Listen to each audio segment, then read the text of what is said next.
예, 오늘 우리는 2025년도 성탄절을 드디어 맞이했습니다. 긴 한 달 동안의 그 대강절 기간을 마치고 드디어 이 오늘을 위해서 우리가 대강절을 지킨 거예요. 오늘 우리는 누가복음 2장 1절부터 20절의 말씀을 본문으로 해서 우리를 위해 구주가 나셨으니 라는 제목의 말씀으로 잠시 하나님의 은혜를 나누고자 합니다. 오늘 제목이 어떻게 된다고요? 우리를 위하여 구주가 나셨으니. 한 번 더 시작. 우리를 위해 구주가 나셨으니. 아멘. 이 제목의 말씀으로 하나님의 말씀을 듣게 될 때 하나님의 그 은혜가 임마누엘의 그 역사가 우리 10년 가운데 이 시간 가운데 우리 생활 가운데 풍성하게 될 줄로 믿습니다. 우리 사랑하는 믿음의 동반자 여러분, 우리가 오늘을 위해서 지난 4주 동안 대강절 기간을 지켰어요. 그러면서 매주 그 주에 맞는 그 빛에 맞는 의미를 되새기며 우리가 한 걸음 한 걸음 믿음의 발자국을 걸어왔습니다. 그 첫 번째는요, 뭐예요? 우리의 어두운 세상에 이 메시아가 오신다라는 그 소망의 빛을 비추며 살았죠. 그리고 두 번째 주에는 우리의 죄를 회개하면서 주님의 오실 길을 잘 준비하는 평화와 회개의 빛을 묵상하며 보냈고요. 그리고 이제 가까이에 다가오신 예수님을 기억하며 기쁨의 빛으로 환한 한 주를 보냈습니다. 그리고 지난주, 그러니까 오늘까지 뭐예요? 그 나에게 오신 하나님, 그 하나님에 대한 그 사랑, 하나님의 사랑, 그리고 그 하나님의 사랑에 대한 응당한 반응인 순종을 기억하며 우리가 보냈고요. 드디어 오늘은 뭐냐? 빛의 본체가 되시는 그리스도의 빛이 오늘 환하게 우리 가운데 비치는 겁니다. 여러분 어떠세요? 옆 사람 좀 한번 보세요. 밝은 빛이 좀 나나요? 네. 크네요. 왜 우리 우리 예배드리러 오기 전날 밤에는 우리 뭘 좀 발랐으면 좋겠어요.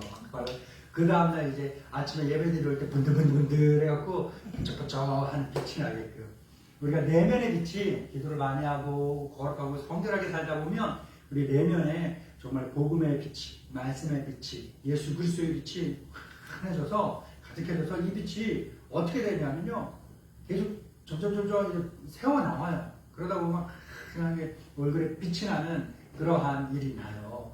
우리 얼굴 빛나게 만드는 물광, 꿀광 이런 피부 좋아하잖아요. 광택나는. 그런데 우리가 기도 많이 하고 기도한 대로 살고 말씀을 사모해서 말씀을 늘 가까이 하고 말씀대로 살고 늘 어찌하면 하나님을 기쁘게 할까? 어떻게 하면 하나님을 기쁘게 살까? 하면서 그렇게 믿음으로 신앙으로 살려는 그러한 성결한 삶을 계속해서 살아가다 보면 나도 모르는 사이에 그 밝은 빛이 켜져서 내 얼굴은 확 나와. 번들번들해지는, 반짝반짝해지는 그 놀라운 은혜가 있는 겁니다. 그런데 그렇게 못하면 돈 들여요, 지금. 전날 밤에 발라요. 막 발라서 번쩍번쩍하게 그럼 해서라도 봐야겠죠? 예, 그렇습니다. 우리 옆 사람들, 우리 예배 드릴 때 예수님의 빛이 당신에게 저에게 충만하길 바랍니다. 한번 해볼까요?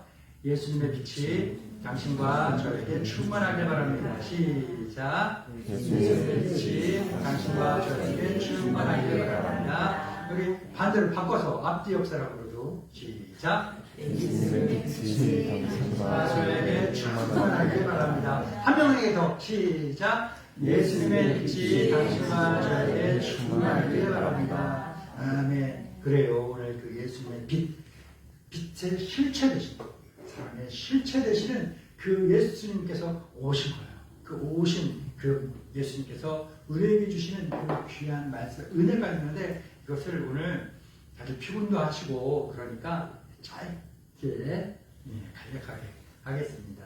여러분과 아이 컨택 하면서 못한다 해도 여러분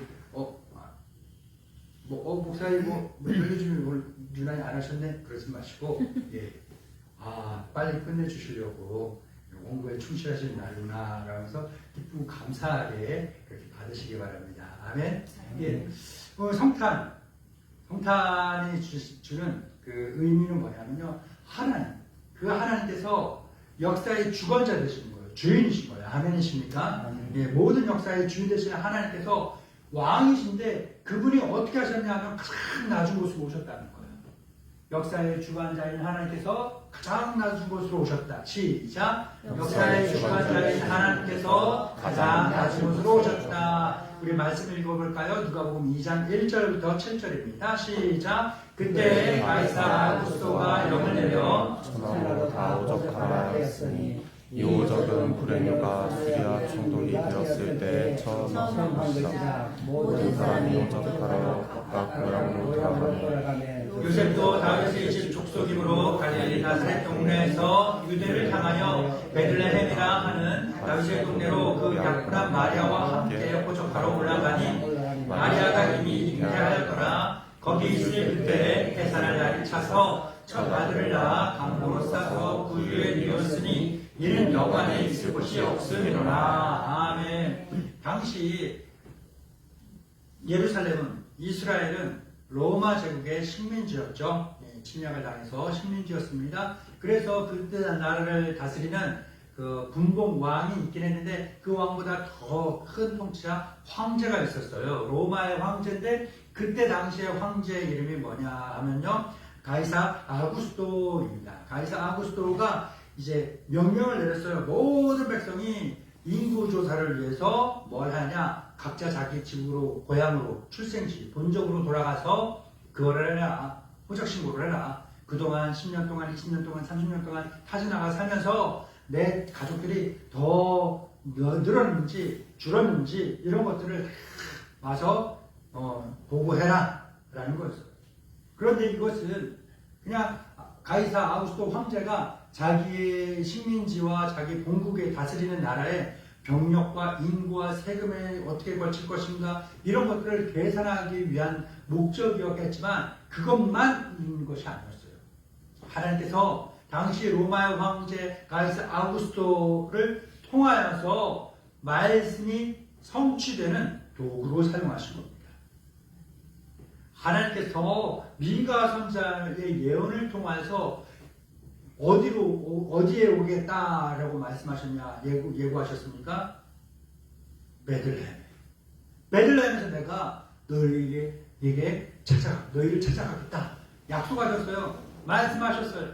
하나님은 신실하신 하나님이시죠. 말한 건 그대로 지키시고 약속한 건 무슨 일이 있어도 지키시는 신실하신 하나님께서 미가 선지자를 통해서 수백 년 전에 베들레헴에서 내가 너희에게 찾아가겠다 약속하셨기 때문에 그 베들레헴으로 오시기 위해서 그 방법을 쓰신 겁니다.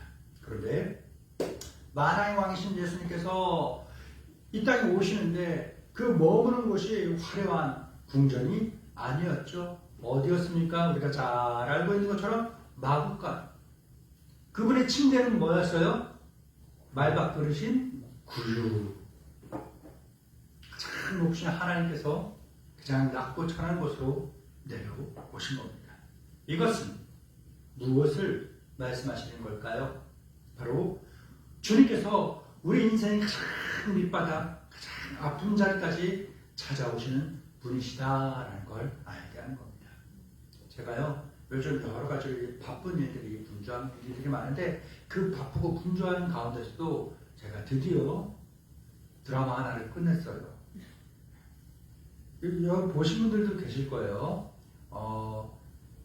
서울에 자가 있는 대기업다에 있는 김부장 이야기라는 넷플릭스 드라마가 있더라고요. 하도 엘리베이터 타는 광고가 나오길래 봐야지 하고서 저장해놨다가 바빠서 못 보다가 이제 보기 시작했어요.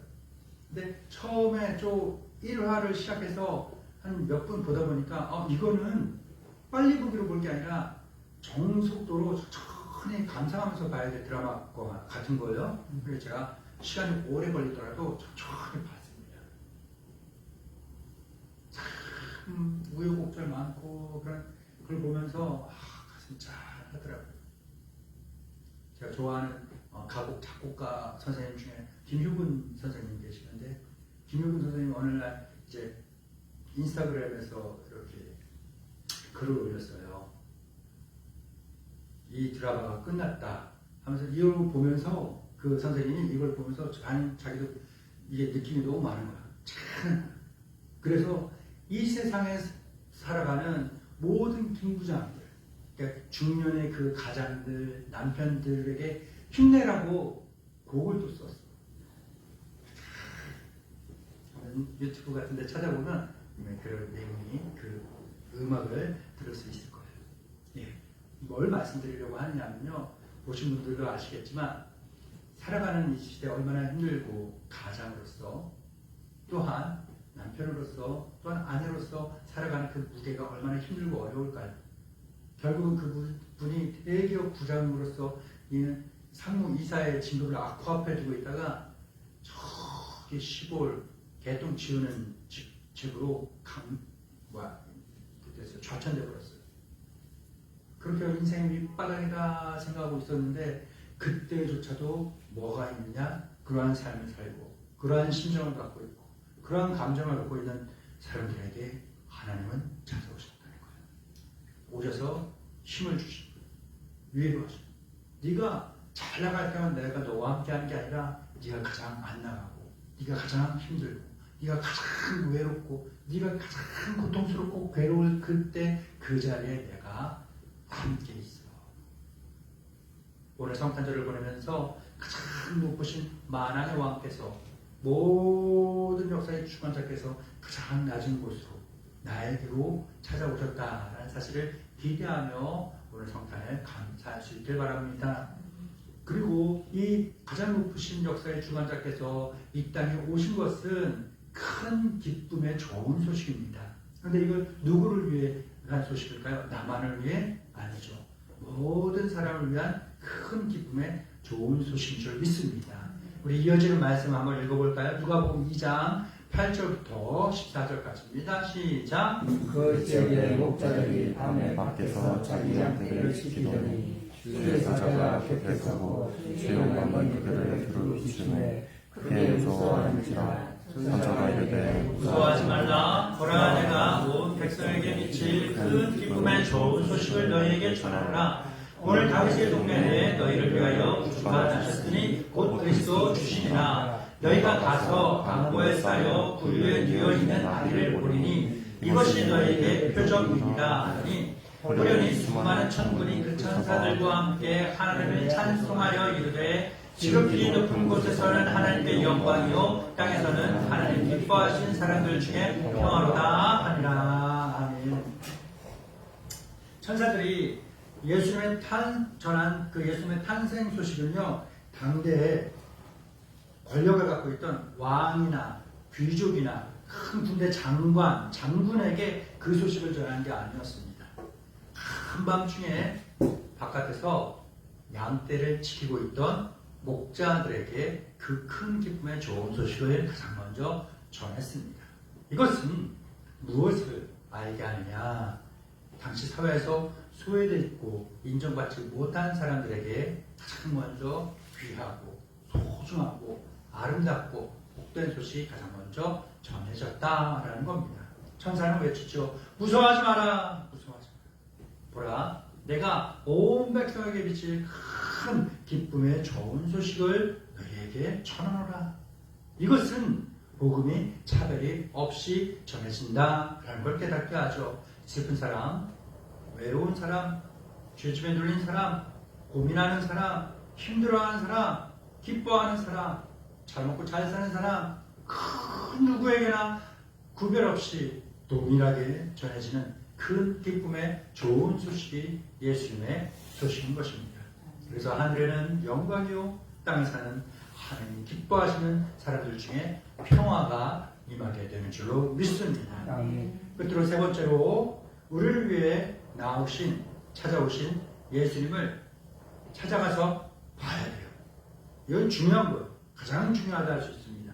찾아가서 봐야 합니다. 그리고 그분을 찬양해야 됩니다.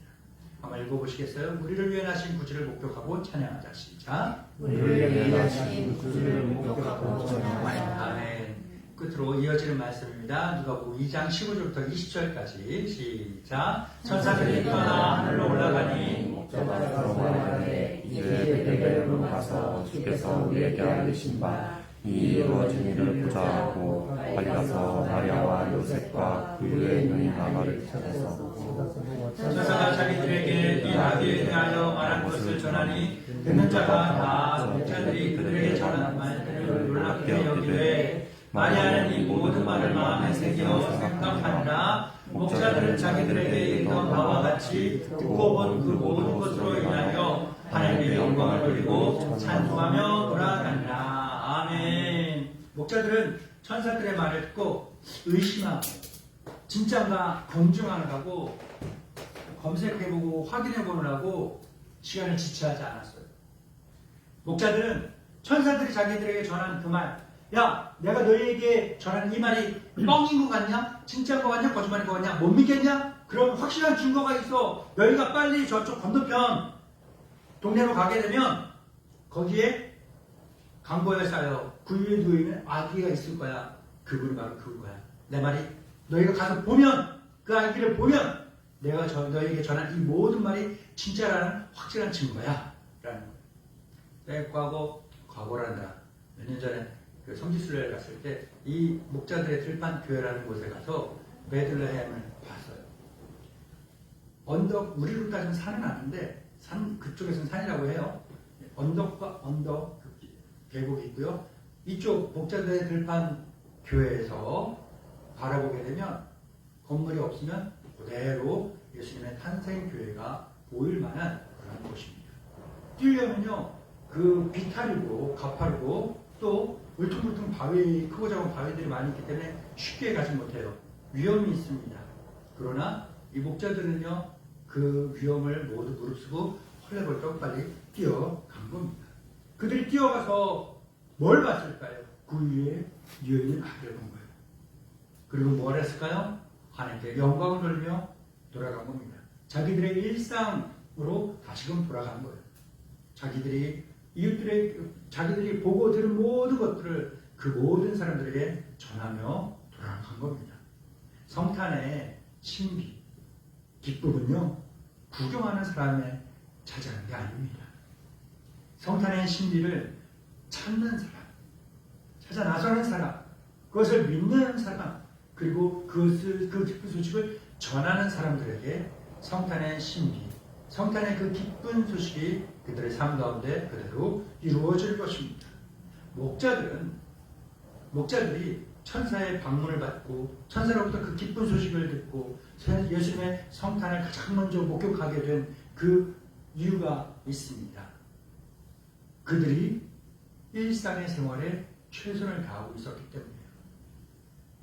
그 한밤중 그 추운 들판에 양떼들을 지키고 있니, 떠나고 싶지만 피하고 싶지만 그곳에 그대로 머물러서 자기가 맡은 그 본분을 최선을 다하고 있는 그 사람들에게 하나님은 그들을 찾아가시고 말씀을 주시고 위로하시고 큰 복된 소식으로 그들을 풍성하게 하는 것입니다. 이런 것처럼 우리도 성탄의 기쁜 소식, 하나님의 놀라우신 은혜와 그 복을 충만하게 누리려고 한다면 어느 다른 특별한 곳에 가서 특별한 일을 해야 하고 특별한 자격을 취득해야 하고 이런 것이 아닙니다. 지금 내가 처해 있는 내 삶의 자리, 이 현주를 분명하게 인지하고 그 삶의 본분에 최선을 다하며 살아갈 때 그 내 일상생활 속에서 하나님 주신 놀라운 은혜와 복을 우리가 찾고 발견할 수 있을 겁니다. 여러분, 오늘 우리를 위해 구주가 나셨는데 이 우리에는요, 빠지지 않고 포함되는 사람이 있는데요. 누구예요? 바로 나. 그렇죠. 나를 살리기 위해서, 나에게 참된 평안을 주기 위해서 하나님이 낮고 낮은 나에게 오셨다라는 것입니다. 이제 우리는 대강절 기간에 묵상했던 그 빛이 있습니다. 소망의 빛, 평화와 회개의 빛, 기쁨의 빛, 그리고 사랑과 순종의 빛, 그리고 오늘 예수 그리스도의 참 빛을 우리의 삶의 열매로 맺어야 하는 것입니다. 여전히 어둠 속에서 신음하고 있는 가족들이 있죠. 이웃들이 있죠. 친구들이 있죠. 소망 없다고 말하고는 그 세상이 있죠. 이 세상 가운데 그 모든 사람들 가운데 우리를 위해서 구주가 나셨다. 우리를 위해서 예수님이 오셨다.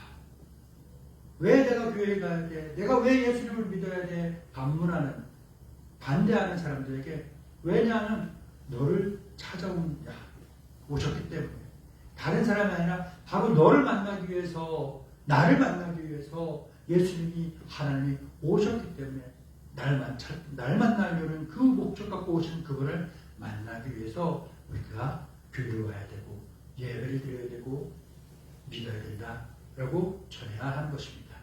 이제 올해 며칠 안 남았죠? 며칠 남았어요? 한 일주일 남았어요. 서로를 격려하고 서로에게 복음의 기쁜 소식을 전하면서 예수님의 사랑을 전하시기 바랍니다. 오늘 이 성탄의 기쁨이 우리와 우리의 가정과 우리의 생활의 모든 영역 가운데 충만하게 비춰질 줄로 믿습니다. 기도하겠습니다. 참빛 곧 세상에 와서 사람에게 비추는 빛이 있었나니. 아멘. 사랑의 번째이신 주님, 낮은 곳에 구주로 오신 예수님을 찬양합니다. 대강절의 빛을 품은 저희가 이제 세상 속에 성탄의 기쁜 소식과 소망을 전하는 증인이 되게 하옵소서. 주님의 사랑을 실천하며 평화를 나누는 복된 삶을 살게 하옵소서. 우리를 위해 그리고 온 세상과 인류를 위해 생명의 빛으로 오신 예수님의 이름으로 기도합니다. 아멘.